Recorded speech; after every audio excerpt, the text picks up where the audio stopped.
আসলে কি? মৃত্যুকে কেন এবং কিভাবে সৃষ্টি করা হয়েছে?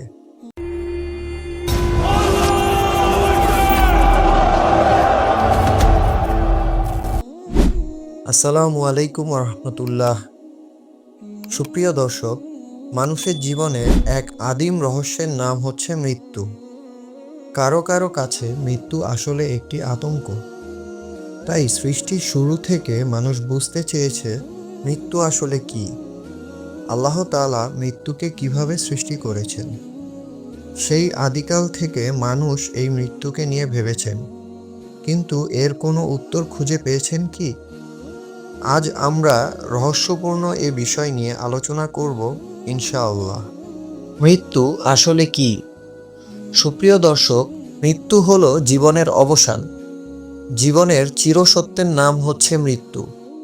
চাইলেও মরতে হবে আর না চাইলেও মরতে হবে। মৃত্যুকে কেন সৃষ্টি করা হয়েছে? ইসলামের দৃষ্টিকোণ থেকে পবিত্র আল কুরআনের ভাষ্যমতে মৃত্যু ও জীবন উভয়ই আল্লাহর সৃষ্টি, যা মানুষকে পরীক্ষা করার জন্য নির্ধারিত হয়েছে। আল্লাহ বলেন, الذي خلق الموت والحياة ليبلوكم أيكم أحسن عملا وهو العزيز الغفور। যিনি মৃত্যু ও জীবন সৃষ্টি করেছেন, যাতে তিনি পরীক্ষা করতে পারেন তোমাদের মধ্যে কে উত্তম কাজ করে, আর তিনি পরাক্রমশালী, ক্ষমতাশীল। সূরা আল মুলক আয়াত 2। এ থেকে বোঝা যায় যে মৃত্যু কোনো শেষ নয়, বরং এক জগৎ থেকে আরেক জগতে প্রবেশ করার একটি মাধ্যম। ইসলামের মতে মৃত্যুর পর পুনরুত্থান এবং পরকালে জীবন রয়েছে, যেখানে মানুষ তাদের দুনিয়ার কাজের প্রতিফল পাবে। মৃত্যুকে কিভাবে সৃষ্টি করা হয়েছে? কুরআনের দৃষ্টিতে মৃত্যু এবং জীবন আল্লাহর নির্দেশে পরিচালিত হয় এবং এটি একটি নির্ধারিত সময়ে সংঘটিত হয়। আল্লাহ বলেন,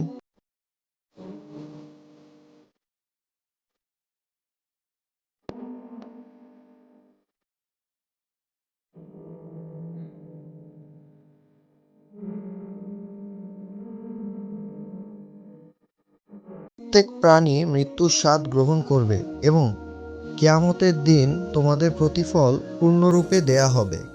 সূরা আলে ইমরান আয়াত 185। মৃত্যুর পরে কি হয়? ইসলামের মতে মৃত্যু মানে আত্মার দেহ থেকে পৃথক হওয়া। এরপর কবরের জীবন শুরু হয়, যা কিয়ামতের দিন পর্যন্ত অব্যাহত থাকে। উপসংহার: মৃত্যু এক অনিবার্য বাস্তবতা, যা প্রত্যেক জীবের জন্য নির্ধারিত।